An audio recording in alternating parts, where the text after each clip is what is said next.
Greetings, I'm your host, Count D, and we're coming to you through the astral airwaves, broadcasting from the historic and haunted Los Angeles Theater here in downtown LA. I'm beyond excited to welcome you to Gibson's first ever show dedicated to the worlds of heavy metal and monster culture. We're gonna do our absolute best here to bring you the most metal of the metal, while serving you a taste of things from the dark side. We're gonna discuss everything on this show, from Anthrax to the Amityville Horror, from Iron Maiden to Invaders from Mars, from Megadeth to Maximum Overdrive, from Slayer to Suspiria.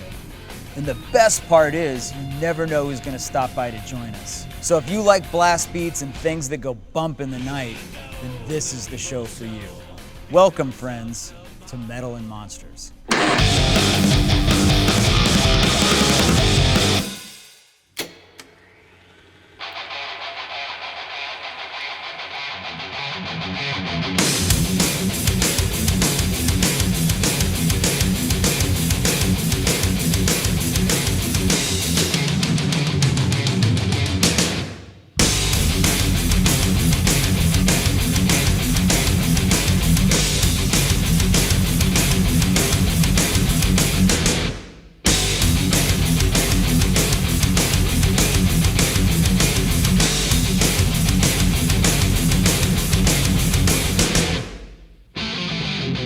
In the summer of 1990, Metallica began work on their fifth album in Berkeley, California.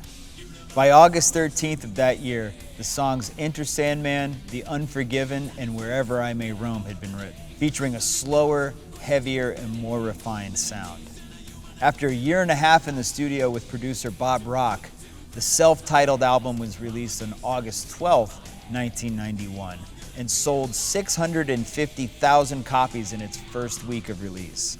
It has since gone on to sell over 16 million copies worldwide. To help us celebrate one of the genre's most groundbreaking albums, our friends in Metallica have given us copies of the 30th anniversary remastered version of the Black Album to give to you guys. One lucky winner will receive a remastered cassette copy of the album. 3 lucky winners will receive a newly remastered vinyl edition of the album, while 1 lucky winner will receive an uber deluxe box set version of the record, along with a signed copy of Metallica, the Black Album in black and white, by photographer Ross Halfin. We've got something for everyone. To win, all you need to do is send a letter with your name, email address, and mailing address to the Metal and Monsters P.O. Box at the address below. Winners will be selected at random and announced on Gibson TV at a later date. Now, coming up next, we've got 2 very special guests all the way from Elm Street, so stick around. I've been all over town. Where's your Megadeth? Well, Sade's on sale. Slayer? Testament? Metallica? Rod Stewart has a new album. T-shirts? Do you have any metal shirts?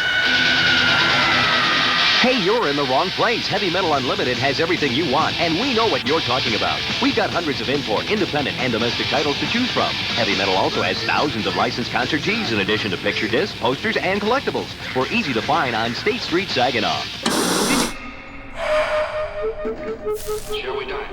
Thank you.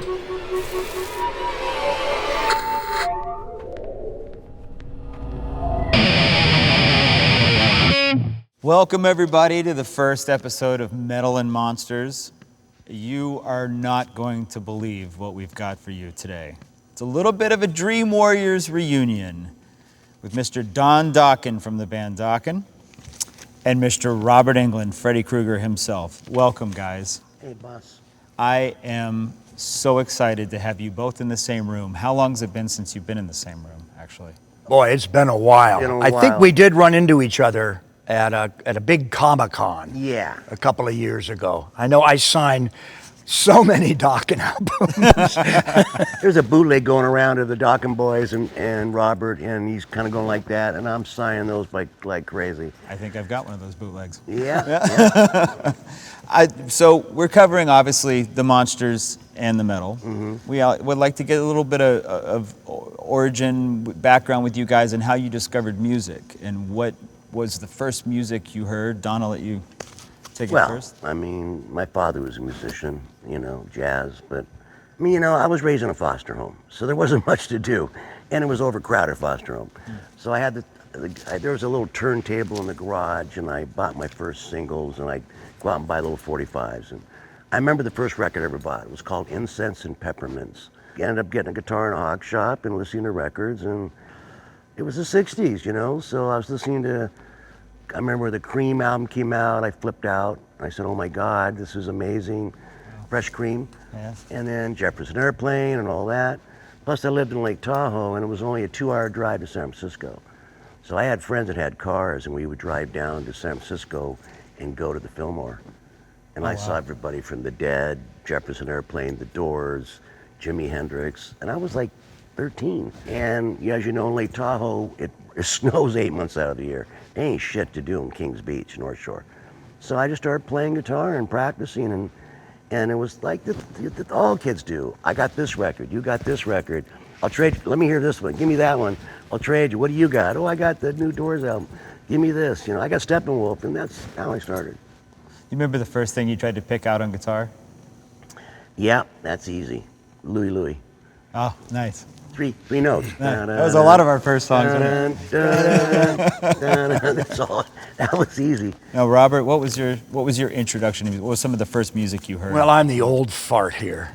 So my origin story with music, the door opened for me.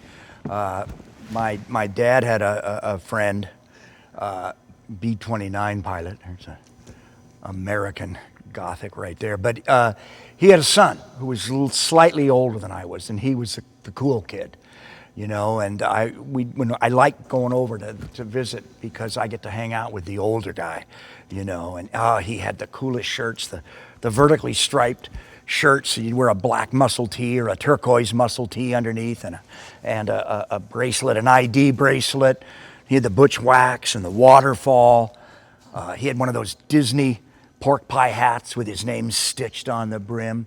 Awesome. But he also had a sound system in his bedroom. And I remember Duane Eddy. That was my first guitar instrumental. And it was a lot of yakety sax on Rebel Rouser, but then Rumble came out by Duane Eddy. And so that's sort of how it began for me, that fascination. Then, I mean, I knew who Chuck Berry was, but then I remember when I was 12, going on 13, I was sort of chaperoned by my stepsister and her best friend, and they dragged me to the Rendezvous Ballroom down at Balboa Island, Newport Beach. And it had been a big band venue, and it turned into this sort of hardcore surfer stomp rock and roll ballroom. And I remember being in there when Dick Dale would let go live, extended, you know, improv riff, you know, on Miserlou. There was a surfer stomp he did called Let's Go Trip, and he'd play it so long and so hard that, you know, the surfers would like fall on the ground. You know, they couldn't surf or stomp any longer than that. And then coincidentally later on I did a film called Ford Fairlane, and I remember being at the top of the Capitol building with Priscilla Presley and Wayne Newton. And in one of the plot points of Ford Fairlane was the famous left-handed Stratocaster that Jimi Hendrix played. But I think they might have had a special V-wing Gibson that was rigged for him too, up there. And I think I kind of remember it sitting in Wayne Newton's lap. And Wayne Newton is a phenomenal expert on rock and roll because he's been the witness to all of that throughout his career. He's been adjacent to that along with his own career, especially all of his years in Vegas. That great electric guitar becoming this kind of accompanying soundtrack for your life and your experience. And obviously, it like Bernard Herrmann is to Hitchcock, rock and roll and the electric guitar is to a lot of horror movies too. Sure. Yeah. Sure. Well, Cream and the Yardbirds, you guys started out on the right path. That's funny, and I just did, our last Dokken album, we did A Heartful Soul.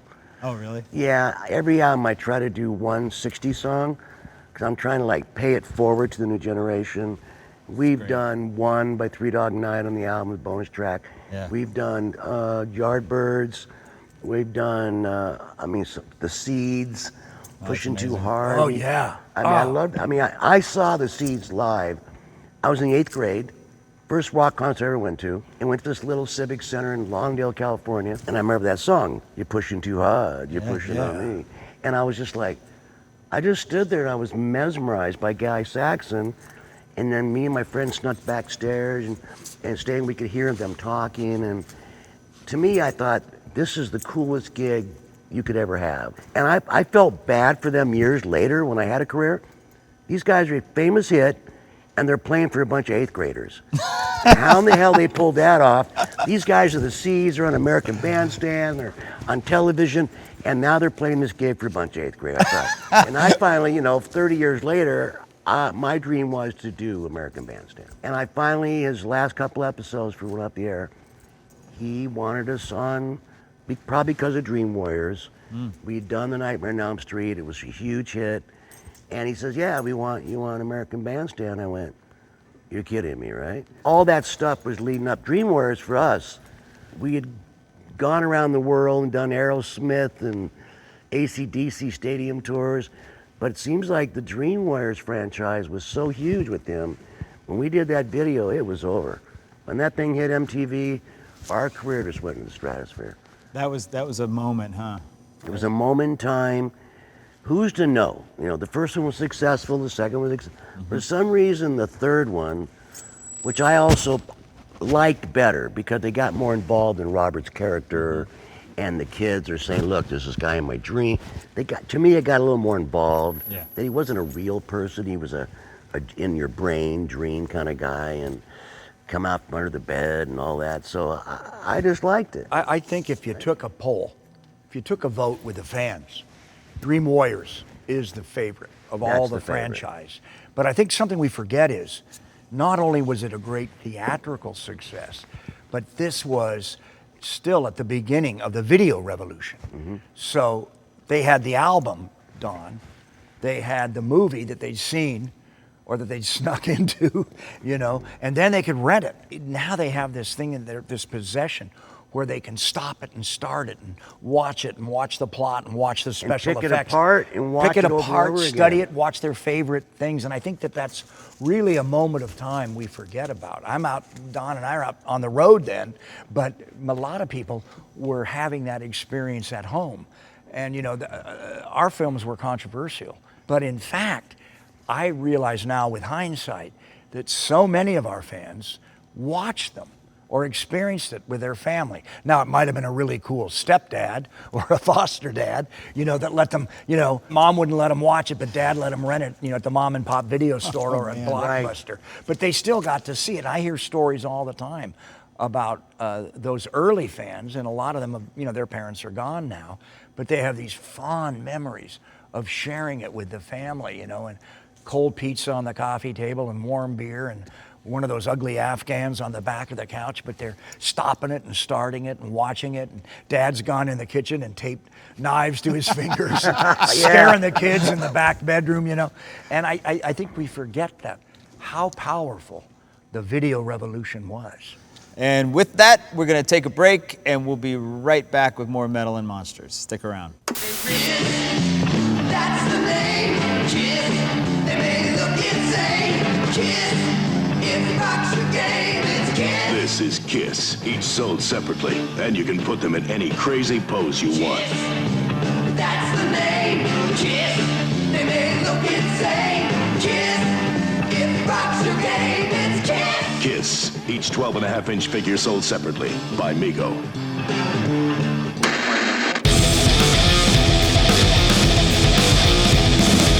Who doesn't love sending and receiving mail? Remember the days when you'd walk to the mailbox and there'd be a copy of Rip magazine or Famous Monsters waiting for you in there? How cool was that? Well, keeping with the tradition of a community like the Kiss Army, we're excited to bring you Fang Mail. Get it? I recently gave everyone a writing assignment to send us your general questions to me or about your favorite bands or your favorite movies, and those letters came flooding into the Metal and Monsters P.O. box, and we wanted to share a couple of those with you now. Dear Count D, what is your favorite horror film of all time? Well, one of my favorite horror films of all time is the movie Black Sunday. It was made in the 60s by a director named Mario Bava, starring Barbara Steele. And it's a really creepy, atmospheric movie about witches and vampires. In fact, it's on my jacket right here. Here's another letter. Dear Count D, what is your favorite metal band of all time and why? My favorite metal band of all time is the band Megadeth. In fact, I'm wearing a very old Megadeth shirt today from the Peace Sells tour. First time I saw the band was in 1990. And I thought Dave Mustaine playing guitar and singing at the same time was the coolest thing I've ever seen. So we have some letters for our guests, which are going to be on the show a little bit later. And for every letter that you write to the P.O. Box, I promise to personally respond.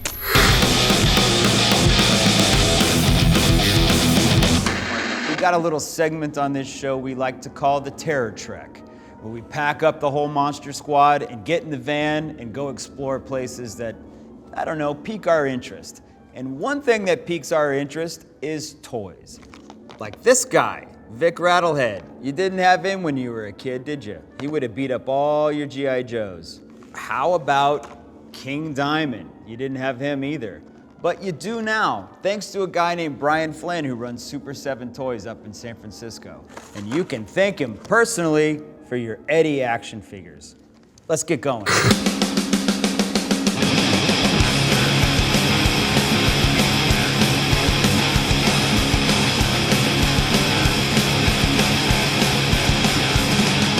The one thing we like to do on this show is get out in the wild and find all those crazy spots in the dark universe where metal and monsters come together. But there's one guy giving us a license to do it, and his name is Brian Flynn. God bless you, sir. Thank you. That was the oddest transition ever. We went into God bless. I really feel blessed to be here because we walked into a house of universal monsters and rock and roll today. And you don't get to do that every day. So I'd love to hear how we got here. Like, how did you go from a zine to this? Zine to this. You are correct. Super 7 started out as a fanzine about collecting vintage Japanese monster toys. And it was basically built the same way every punk and skate zine I made growing up, which is we weren't trying to make money at it. We weren't trying to figure out how to turn it into a business. We just wanted to talk about something we were interested in. So the magazine that we made actually looked like a magazine instead of a homemade fanzine. At the same time, you know, the content was very niche. You know, it's about old monster toys. Like, I know 100 dudes that are gonna care, but I don't know if I know 200 dudes that are gonna care. So much to our surprise, it was very popular sort of from the get-go. And we just sort of approached it from then till now as just that same point of view of like, what do we want to have? What do we want to make? And invariably, that has led it to become successful because what we've figured out over the years is the stuff that I grew up on and that I didn't have, there's other people that grew up the exact same way and they were looking for the same things that we were looking for. Something else that didn't exist exactly when I was a kid. What's the design concept build time for something like this? How long is that process? Our timeline is generally a year once we start. These days with the schedule, by the time I sign a license and get it out the door, it's about 18 months. But once we start, it's about a year. We start with pencil drawings. We use predominantly still actual people that sculpt by hand in wax because it just, you know, there's subtle imperfections in the sculpt that make it feel more real than when it's just perfect, you know, and symmetrical. So it takes time to sculpt it into wax. Then if we send over wax, the process of translating wax to molds is multiple more steps than if we went from digital. So it takes us about a year to get something on shelf from once we actually start working on it. As someone who grew up around all the Bay Area thrash bands, how weird or cool is it for you to be sitting across from this? Like, did you ever think this was going to happen? No. You know, and that's the thing too, where it's like, you know, I was a little older, so I wasn't really into action figures and toys when I was a kid. As Brian mentioned, you know, it's all kind of the same thing, where You know, it makes sense. So like, you know, when I first started at Super 7, they had just started talking to Iron Maiden. And, you know, when Brian told me that when I started, it was like, holy shit, like, of course, Eddie action figure. But you know, the thing that always kind of struck me when I started at Super 7, and it was like a definition just kind of, I always still use about this, it's like what we started creating, it's like, it's what if toys. Like what if? It's like an alternate universe. Like what if Iron Maiden had action figures in 1986 at Toys R Us? Like, you know, another way to do toys would have been, well, here's Eddie and like here's packaging, and it's all about the toy. And what I love about Super 7, it's like a time machine. At least I find it pretty trippy that a little kid could be walking through a store and see this figure and go, what's Iron Maiden? Right, and that's the thing, what I love about kind of our approach to things, it's like packaging is as important as the item in the packaging. So it could be the same, I could foresee it being the same thing, like me when I was 14, 15, going to Tower Records, like seeing Iron Maiden album art, like, holy shit, what is that? And like, I'd like to think there's some nerd kid now who'd see that and just gravitating towards that and then finding out what it's about. If I had any expectation prior to coming to see you about what this space would look like, I'm blown away because there's so much love and attention to detail in everything that you do. And now seeing that you're a product of your environment, I mean, just this room alone, the paint and the craftsmanship and the sculpting and the love that's on these toys that's in this room. You're surrounding yourself with this every day. You're surrounding you and your company and your team with this. And the output of it are things like this. And this is toil though. Like this needs to be right. And if this is gonna be made and put into the world, you can clearly see the artistic influence and the care that went into this. And it's because you've created an environment for it. And you get into, you know, like that's a perfect example. It's like, that's not the Slayer figure for everyone. I don't need to make the one for everyone. That's for a specific, you know, the figure itself is already for a specific collector. Then you have the guy that's like, I want more of these. I want to have a whole shelf of these. Okay, well, how are we going to repaint it that makes sense? It's not just some sort of cash grab. And you have to know the subject. You have to be like, okay, in this case, it's Born of Fire. It's fucking Slayer. Like, here's the song.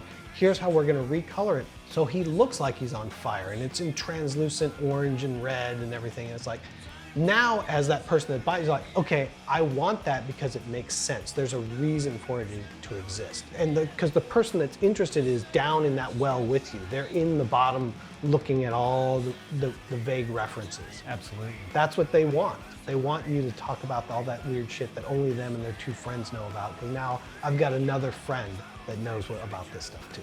Right. Our attention to detail and our attention to deep cut things stands out in this day and age. You know, like, you know, just attention, like what font we use on the packaging. Right. Like that font is the same font on the fucking album cover. Right. Like, of course it's the same font because, you know, if you look at it, it looks the same, where it's like, you know, we're not trying to sell you that piece of plastic that's in the packaging. We're trying to sell you the whole thing, where it's like, you know, like you said before, it's an experience. It's not like we're just trying to create future landfill. Right.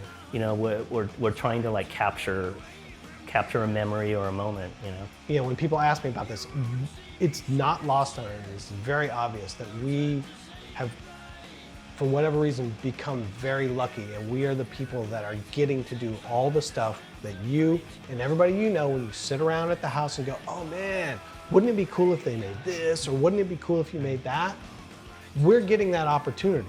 And so every day when we come in here, we're like, oh shit, we've got another day of this stuff. Like, let's get as much cool shit done as we can. Because like I said, one day it's gonna run its course. That's inevitable. This guy's been an action figure to all of us since we were kids.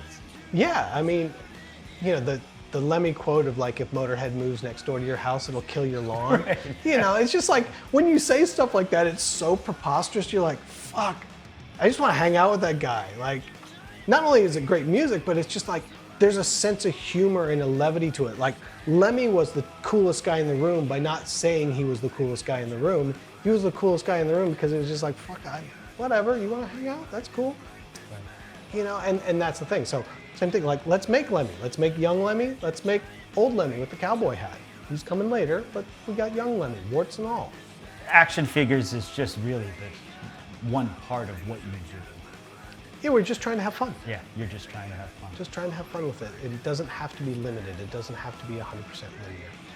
Yeah. What makes sense for this? What's fun to do? Thank you for having Oh, us. thanks for coming by. This is the coolest place in the world. Super 7 is the toy company we've been waiting for our whole lives. So. Well, hopefully we can keep going till we're all undead zombies.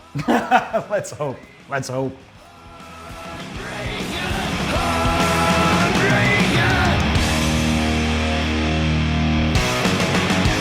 Hope you guys enjoyed that as much as I did. I kind of just want to go home and play with my toys now. Like this live Undead Slayer action figure box set. It's pretty cool, huh?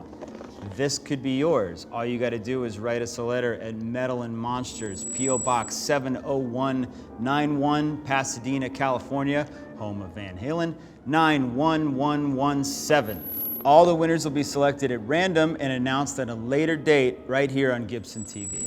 Good luck.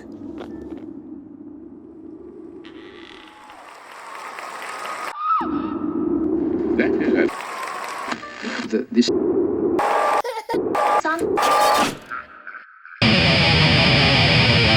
When Nightmare 1 hit cable, I said, Dad, can I stay up and watch this? And as soon as Tina met her demise, go to bed. Yeah. That was the tipping point. Some shots from that day that never made it in the movie.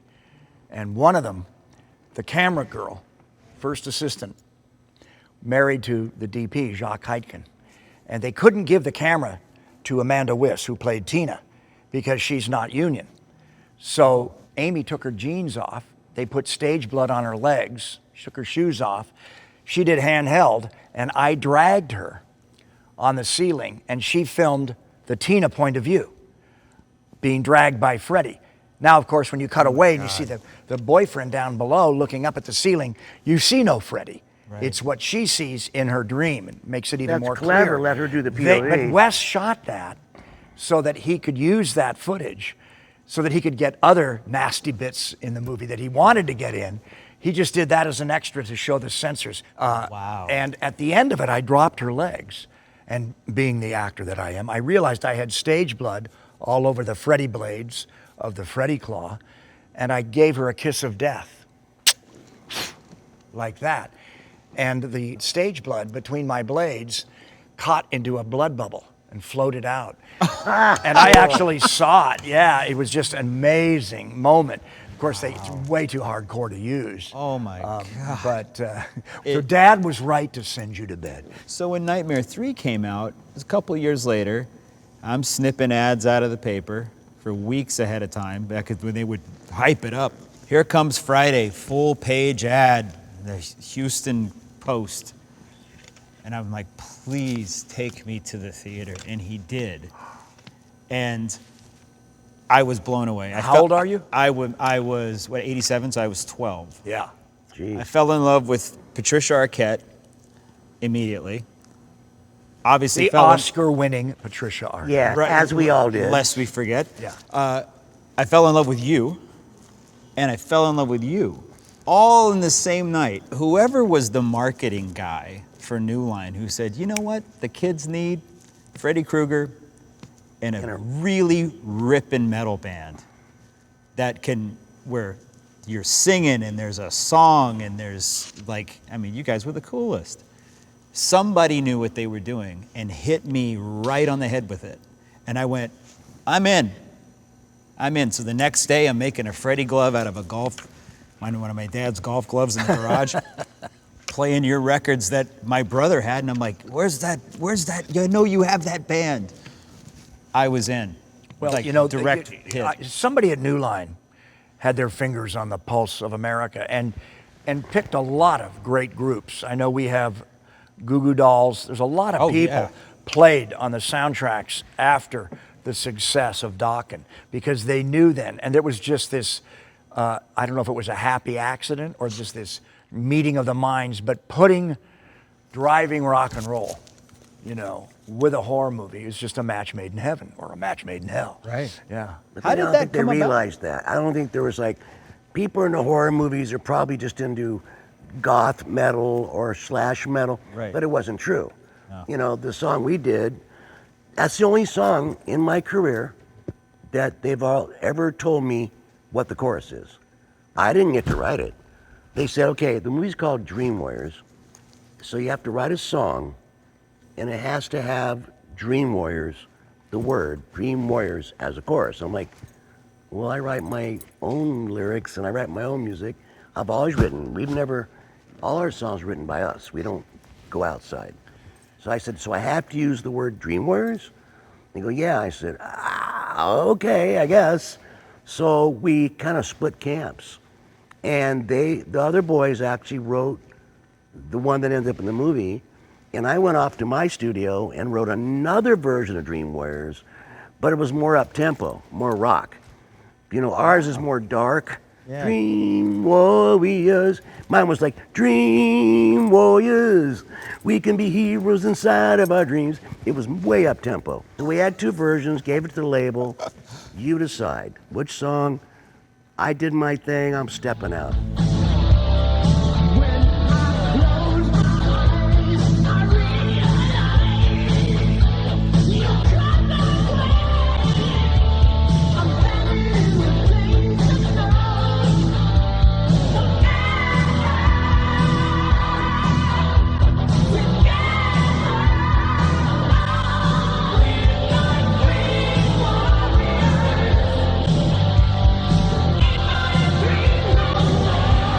So they came to you and said, we need a song, you're the guy. But it has to be the words Dream Warriors in the chorus. Wow. But that's kind of hard, because I'm like, well, I don't know where to put it. You know, I mean, I have to think about this.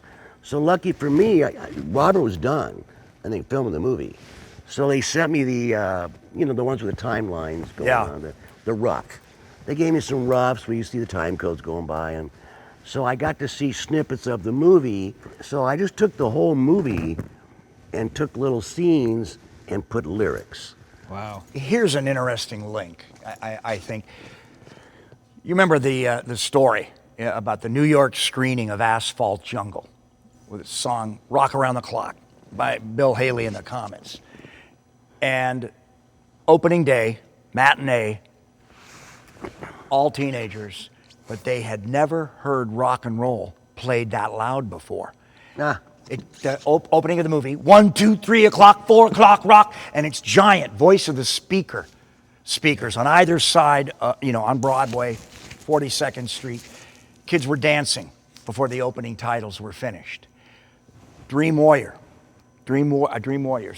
Nightmare on Elm Street Part 3. I saw that in the theater. Again, those kids, when they heard Dokken come through those giant theater speakers, that just rocked their world. And that's a link, I think. That's a thing that really solidified the whole soundtrack of Dream Warriors. What really made it special too was the fact that you were in the video. It wasn't just footage cut into the band's video, but the fact that you guys were together. Together. No, there was no deep fake. There was no cutting away from him. Robert did his thing and left, and we were all in the same set together. That was so powerful to a kid because it told the kid, in a weird way, we care about you. We want you to have this experience. Like it was, I liken it to like Star Wars and action figures. You know, it was like, here, we thought about you. Now you can carry Luke Skywalker in your pocket. There was this association to you through the band that if you liked one or the other, you found the other one. And it was just the coolest thing. And I think it's a much more natural meeting. They also had me do a video with the Fat Boys, an early rap video. And this was far more successful. But you know, when I think back, Don, to that day, we were deep San Fernando Valley, Santa Clarita, on a converted industrial building that made into a sound stage. And I got to go in and out. And they thought of new things to do with me. And I'd go back to the green room and have a beer, you know. Those guys were on that cold concrete for 12 hours. And I remember, Don just said it again backstage here, but I remember you guys got leg cramps. Yeah, we're getting cramps. Yeah, I go, can I have a chair? Yeah, I'm young. I go, I need to just sit down for a minute because we're all wearing like cowboy boots and biker And it was boots. cold concrete. Freezing our, Wasn't and it was wood. cold. Yeah. And remember they had no food. For us, I mean, they're like, we're out in the middle of nowhere. And they brought some pizzas, they're stone cold. We took a break. Robert came in, sat down, and he took, I remember you having a bite of pizza and like part of your prosthetic started coming off. And I was like, Robert, your face is falling off. Because he was trying to eat carefully, and he goes, I'm not, because it came off. I think it Olive wasn't oil like pieces. destroys the glue. Oh, yeah, right. I've got a George story, not from when we shot the video, but I work in Japan, you know, publicity, and when we did Nightmare 5, I did television shows, I did talk shows, I did a version of their Odd Couple, you know, guest starred on it. And while I was there, I was doing some radio and some interviews, and somebody was doing a kind of like a music blog thing, only they didn't call it that then. But he was sort of hip and younger and real rock and roll, and he said, you gotta go to this park in Tokyo, Mr. Englund. You gotta check this park out, you'll love it. And he wrote me down the directions. The first thing I see is there's a whole bunch of Elvis Presleys, and it's Japanese cosplay. It's young Japanese men and teenagers in complete costume play, makeup, hair, wigs, wardrobe, and it's perfect. And there's old Elvis, there's young Elvis, there's fat Elvis, you know, there's rockabilly Elvis. Wow. And then a little further, there's a whole bunch of guys doing Prince. And then a little bit past that is they're all Michael Jackson. Thriller, the red jacket, the perfect hair. And then I look down in the corner, and there's a half a dozen Georges. And it's George after the haircut, you know. When You he get got the his hair. blonde in the top. But it's a little shorter, and he's all black, you know, and he's got the motocross skin-tight jacket on and the skinny black leather jeans. Amazing. And they love that look. It's almost like George is a hybrid Joan Jett at that moment of time. Yeah. He got famous in Japan long before he broke out in America. Really? We went to Japan in '82. Wow. After breaking the chain. '82. We go to Japan. I was stunned. Here's your chance to save over $16 when you subscribe to Rip Magazine. Rip Magazine is the all-attitude, all-color, all-slick thrash, trash, and mosh metal magazine for America's rock-crazed fanatics. No other magazine has the guts to cover the full spectrum of metal like Rip. Every month you get in-depth features on Guns N' Roses, Metallica, Bon Jovi, Def Leppard, Rat, Stryper, Slayer, Cinderella, Danzig, DRI, Kiss, Megadeth, Aerosmith, Poison, Motley Crue, Motorhead, Lita Ford, Ozzy Osbourne, and tons more. You'll also get the latest record, CD, and video reviews, the buzz on hot new bands, a skateboard column, the latest metal gossip, insane contests, rock trivia, even an advice column by Ted Nugent's mom. Rip detests the average and commits itself month after month, issue after issue to bringing you the photos you won't see anywhere else. Rip brings you wild glimpses and interviews with your favorite metal stars that the other mags just can't, won't, or just plain don't. If it's happening in metal, it's happening in Rip. Listen to Guns N' Roses. Call 1-800-962-8600. Get 12 issues of Rip and a free Rip t-shirt for only $18.95. Or send check and money order to Rip, P.O. Box 16598, Department X, North Hollywood, California 91615.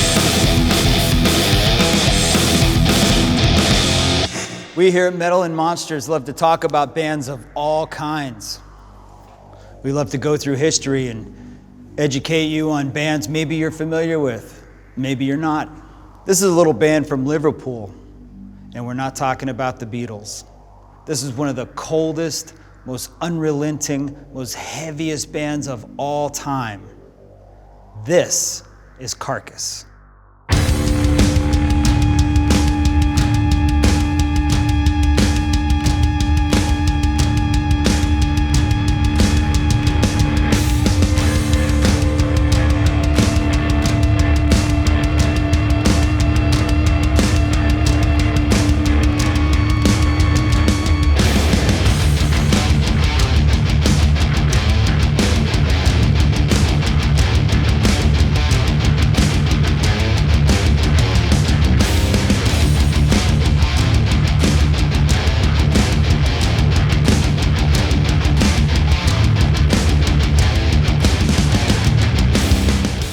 Guitar was a thing I wanted to do, but it was a means to an end. I wanted to be in a band. Some people, they absolutely love the guitar. They're not that interested in playing in a band. That's a secondary thing. And I'd be the other way around, I think. I had an older friend, and he just bought an electric bass before I'd got an electric guitar. He plugged it into this little 5-watt amp, and he couldn't play at all, but I was still just blown away by the potential, you know. It sounded powerful. Maybe it'd be around 12, I seem to remember getting an acoustic and messing around. A friend of the family showed me and my brother how to play chords, you know, just basic open chords. Our parents had a record collection, like a modest record collection, and that spanned things from classical through to Beatles and Glenn Campbell and stuff like that, Linda Ronstadt. Yeah, they were taken aback because eventually my brother and myself got really into music. It just seemed like this other world. People could just be whoever they wanted to be almost, and we started amassing you know, quite a sizable number of records. I mean, Motorhead, that was a really big one because at that time, for kids of my age, it was the coolest band in the country, maybe the world. I just loved everything about it. And also there was something else going on where you sensed that they were living a different kind of life from other adults that you'd been around, you know. I was born in County Durham, but really by the time I was into music, we were living in the Wirral in Merseyside. So that's where I spent most of my life, yeah, northwest of England. But I guess with Merseyside, there's the baggage of having been the birthplace of the Beatles. So I think it was difficult for anybody to really develop an identity in the wake of that because, you know, it's really intimidating. And then by the time me and my friends were becoming teenagers, there was kind of a hardcore punk scene. There wasn't really much for metal, especially the heavy end of metal. But when we had the early Carcass, we were doing hardcore gigs, really. Like, we were the death metal band that played with hardcore bands. There was a version of Carcass that dates back to '85, and that was myself and Ken, who was the original Carcass drummer, except he did vocals at that time, and two school friends, Chris and Dave. It lasted a few months, really, but that was the first band that was called Carcass, and then we broke up, and then a few months later I joined Dis Attack, and they were older guys. Yeah, for me it was in at the deep end, because that kind of age difference when you're 15, 16 is a big deal. You know, these guys are 20-something. But yeah, it was fun to do. Through that falling to pieces and lineup changes, I met Jeff, and that's really the beginning of the Carcass that people know now. Because once Jeff was on board, he sort of encouraged me to use that name again, Carcass, and get Ken in on drums, even though he just bought a drum kit and he couldn't really play at that time. So I think, yeah, Jeff had more of a vision of how we could push it forward. We had Carcass up and running, the real Carcass, late '86, early '87. I was in Napalm by April '87, because that happened really fast. I mean, I joined, we practiced, I think once, then we went into the studio and did side B of Scum, and then we did a European tour that summer. So it just started rolling after that. You are often playing to people who'd never seen anything like it, because there were definitely bands in the hardcore scene who were playing super fast and it was aggressive and everything. But I think the timing was quite good for Napalm because you had those elements, but then you also had the sort of heavier approach where we tuned down and the guitar sound was really filthy, and then the vocal approach. It was definitely the right time to be doing that in the UK. Like, people seemed very interested very quickly. Sometimes you play to an audience that knew what they were getting and they'd go nuts, and that was great. But the more fun stuff was to play to a half-empty room of people who were just completely shocked. You know, and you don't really get that shock now because, well, you know, most of us have seen everything, haven't we? You know, I'd love to be shocked again by a band, but it's been a while. You know, both Lee and myself left. I think it was about July 1989. We'd just done a tour in Japan. We'd sort of had enough for various reasons. And then when I quit Napalm, it felt like Carcass could get busy. We started to, I won't use the word proficient because that won't be the right word, but around album number 2, that's when we started to be kind of listenable and maybe, you know, able to do gigs, and it wasn't a disaster, you know. Yeah, it was about throwing a lot of riffs together and just trying to be crazy. The first album wasn't very focused, it was just about being fast and heavy. And then from album number 2 onwards, we were gradually refining what we did. The way it turned out was every album was a little bit different from the previous one. It wasn't consciously planned, but by the time it came around to do a new record, we were in a slightly different mindset, and that was just the obvious thing to do. We didn't want to repeat ourselves, you know. The first one obviously is a crazy accident. It's got a following, a small following, but we did not intend to make that record the thing that people hear now. You know, we had different ideas and we just couldn't execute them. We were too young, too naive and inexperienced. And I think, yeah, from Symphonies onwards, we got better at achieving the things we wanted to achieve in the studio. When you get to Heartwork, Well, speaking for me anyway, I was happy. I knew it wasn't perfect, but I was just happy with the guitar sound and the drum sound and the whole vibe, and that was the closest we got to what we were trying to achieve at a particular time, I think. Yeah. The idea was the next album, the one that became Swan Song, would be the whole world would be a release for Columbia, but that didn't work out quite that way. Interestingly, the first time that somebody did try and interfere with the music, because we were halfway through recording and we were getting sort of messages and calls from our manager saying the label suggested this, and so at that point we knew it's not going to work out. The mix of a band like us and a major, it wasn't a great combination. We all tried, but it didn't work. So that was one thing, but I think the band was really, it kind of run its course actually, for that time.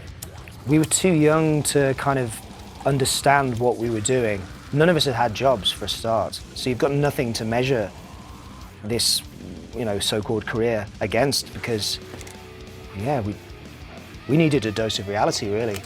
And then the other thing was the kind of music we were going towards wasn't right for the extreme metal audience, because if you see the stuff that kicked off around that period, whether it's a Fear Factory or a bit later, a Korn or a Slipknot, the things we were doing weren't really that hip, if you know what I mean.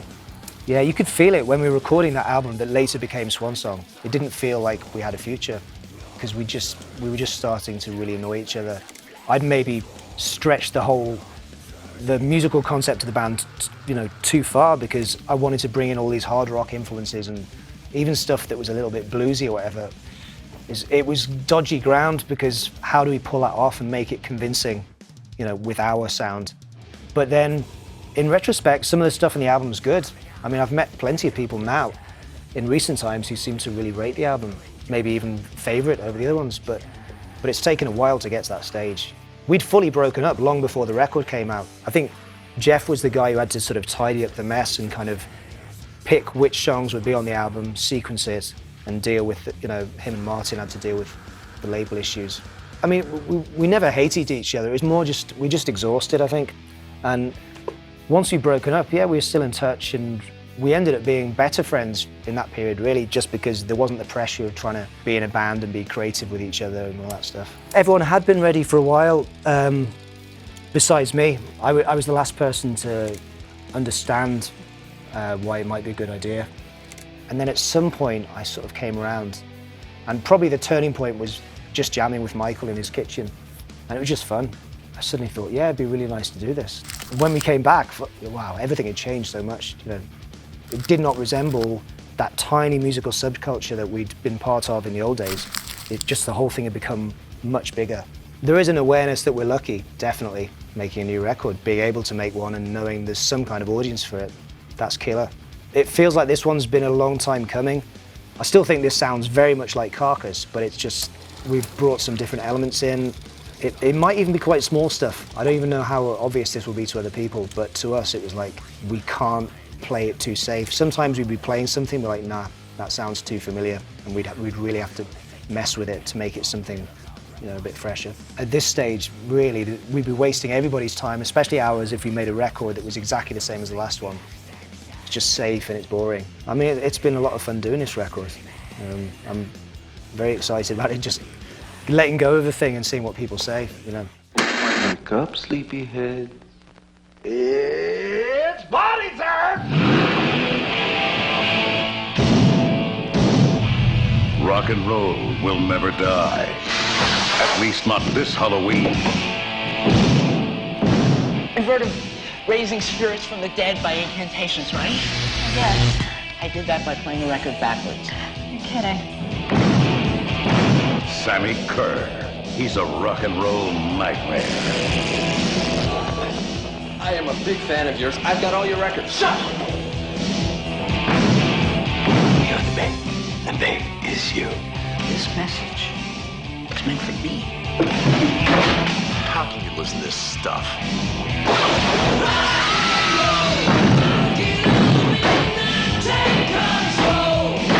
What have you done to your stereo? I wanted a new one. Sammy Kerr. His fans won't let him die. He won't let them live. You should be loyal to your hero. Make it turn on you.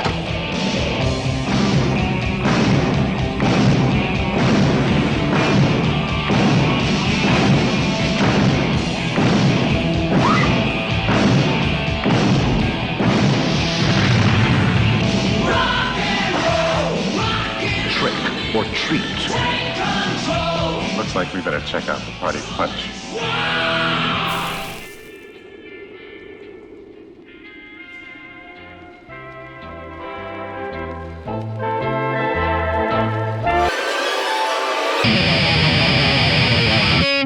And we're back with Robert Englund and Don Dokken. I just saw last week the Freddy Krueger claw now is going up for auction between $22,000 and $40,000. Oh my gosh. It's up for auction. $22,000 is like the starting bid. If they have Providence, they're really valuable. I'm like that. Wait a minute. I said, you should have that, you know. I gave mine away. Who knew? You know, back then. Interestingly, I also, because of my television series that was a hit, V, I was over in Italy a lot. You guys were huge in Italy. I mean, that's where I think I first signed Dokken albums. I remember seeing Nightmare on Elm Street posters in Paris and in Germany and in Italy, but it was all, you know, in different. I was like, I want one of those because it's all Italian, you know. I want to take that home. And it said cool. Dream Warriors at the bottom, Dokken Dream Warriors, because they play at the end of the movie. I'm like, I gotta get one of these posters in Italian or German or Spanish. That's what I love. I wanted those so bad. I love the ones where it's a different font and typeface, like it's the calligraphy, it's Cyrillic, or it's Indonesian, you know, and you kind of have to guess where your name is, but it's there. Right. And I've got the one of, speaking of the beautiful Oscar-winning Patricia Arquette, I've got one of the giant phallic Freddy worm, death worm, you know, swallowing Patricia. Oh my God. It's the tie poster, but it's great because Freddy's hovering in the background and all the writing on it is Thai. Thai. And a lot of people even don't get to see Dokken is that. written in Thai. Yeah. Nightmare on Elm Street is an escape. It's all about escape. It's all about fear. It's all about what we're afraid of as a child. He epitomized fear to me. Escapism. Imagine it's not real. You're crazy. There's nobody under the bed. There's nobody going to come and get you. And he epitomized your deepest, darkest fears. They played on that. It's also the survival girl, you know. And what I'm most proud of is that up until Nightmare on Elm Street, with the exception of Sigourney Weaver in Alien and Jamie Lee Curtis in Halloween, horror movies were primarily for a younger male audience, and we got the girls to come. You know, we became the first horror date movie because the girls invest their empathy watching the journey of our survival girl. It's going to actually defeat Freddy. In every single one, there's a girl that beats Freddy, that survives. Right. And I think that's real important as a shift and a change in the history of horror movies, that we sort of provided the survival girl as opposed to just the victim girl. And continuously too. And just, I mean, I think in every movie, right? Well, it's important because not only do women, audience members identify with that character more and follow that journey, but it was about time to just stop the sacrificial lamb use of women in horror movies. Right. You know, that was, you know, getting to be a little bit ludicrous by then, and it was time. And I think Wes Craven should be praised for that. You know, and he's right, because you look at all the other movies in Nightmare, the girls would be empowered to defeat Freddy, and the guys are the one that are getting killed. Right. It was clever. He did that. And great timing too. It's the Nightmare on Elm Street, and what people don't understand is Elm Street, of course, is the street in all the reading primers we had as children, the Dick and Jane readers. They lived on Elm Street. Dick and Jane and Spot and Puff the cat and Mom and Father and Mother. But Elm Street's also the street that our beloved president was assassinated on in Dallas. John Kennedy was shot to death on Elm Street. And the Nightmare on Elm Street, in Wes's subtext, is, you know, the nightmare in suburbia. Right. Robert, tell me a little bit about what you've been working on. Well, I'm waiting for season 4 of Stranger Things. Love it. Yeah, but because of COVID and the pandemic, and the fact that all the kids and David Harbour and everyone on that show is a star now, they're a little behind. But I've shot my episode, so I'm looking forward to that. You know, because I'm a fan of the show. Oh, I am. I'm off too. to do a little horror movie. Oh, nice. Up in Ojai, Fillmore area, but I'm working for my old friend Dwight Little, who shot Phantom of the Opera. Yes. That I did back in the 90s. And so we'll be reunited, and I believe Danielle Harris is going to be in it as well. And it's a terrific little script. So, and then I'm off to London here in a couple of weeks. I'm getting my feet wet with, doing publicity and film festivals and conventions again. Because I love to be able to talk about my projects with the fans. But also, there's a lot of new merch out there, action figures and stuff for me to sign. So I'm anxious to see. I think the guys were busy during the pandemic in making new illustrations and posters and action figures and things. And It doesn't really seem like you've ever stopped working. You've always worked. I had a nice run. You know, I started my first movie in the spring of 1973. And I've been busy ever since. So, Don, what's inspiring you today to make music? Like your last solo records is fantastic. I mean, what? Yeah, I was very proud of that, but that was different. It wasn't rock. It was more of a spiritual. All the songs are, very mellow and chill. And yeah. I tell people, I said, if you like my solo album, Don Dokken, just if you want to chill and meditate and drink a glass of wine, put this on. You're up there because everything's very chill. It's a beautiful record. And I was very proud of that. And all the people on the album are like the most famous top session cats in LA. Yeah. But they're just not known. Right. The Tony Franklins and the Michael Thompsons who played with Michael Jackson, and I had Tony Franklin was the top fretless bass player, and Alex Acuna, who's a percussion who passed away. But I had all the best of the best of the best. And I'm very proud of that album. It's funny, my band, Mick said, that's the best album you've ever done. That's better than any Dokken album is your damn solo album. But even with Robert, he doesn't move. He didn't know probably 30 years ago, if his career would keep going. Funny you mention that because that's actually exactly the reason why we wanted both of you guys on our first episode, because this show is about doing what you love and loving what you do. And neither one of you ever stopped doing that. You never stopped working. You never stopped working. No. And you both keep getting better with age, and you're challenging yourselves to do other things.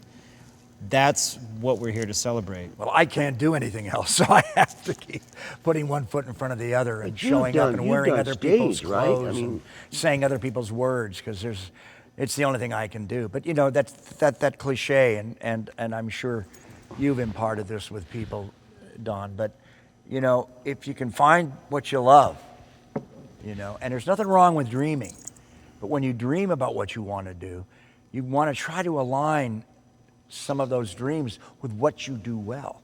Right. And there's a place where there's an intersection of what you dream and what you do well.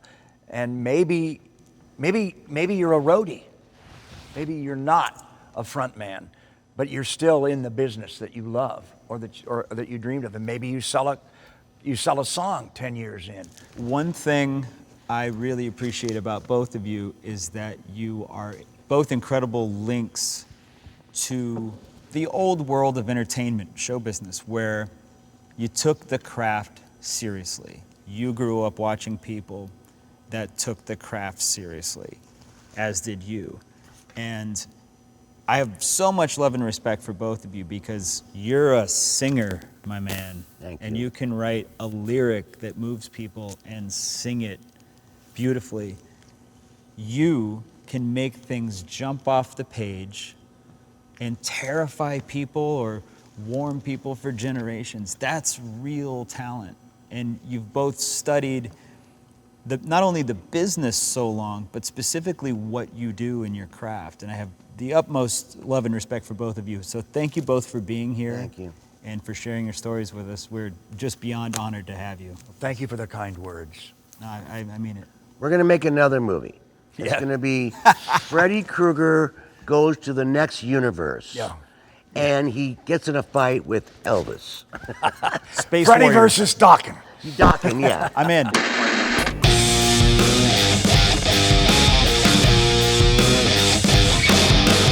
All right, metalheads and monster fans, that's it for our first episode. We'd like to thank you all for watching. I'd like to thank Robert Englund and Don Dokken for stopping by and hanging out with us. Don't ever give up on the things you love, because sometimes they love you back. Sometimes people make a whole show out of it. We get to sit around the campfire, so to speak, and talk about the stuff we love. Wear it on your jacket. Don't be ashamed of it. Sometimes it grows old well with you. That's it, everybody. Thank you very much for watching. We'll see you next time. Good night.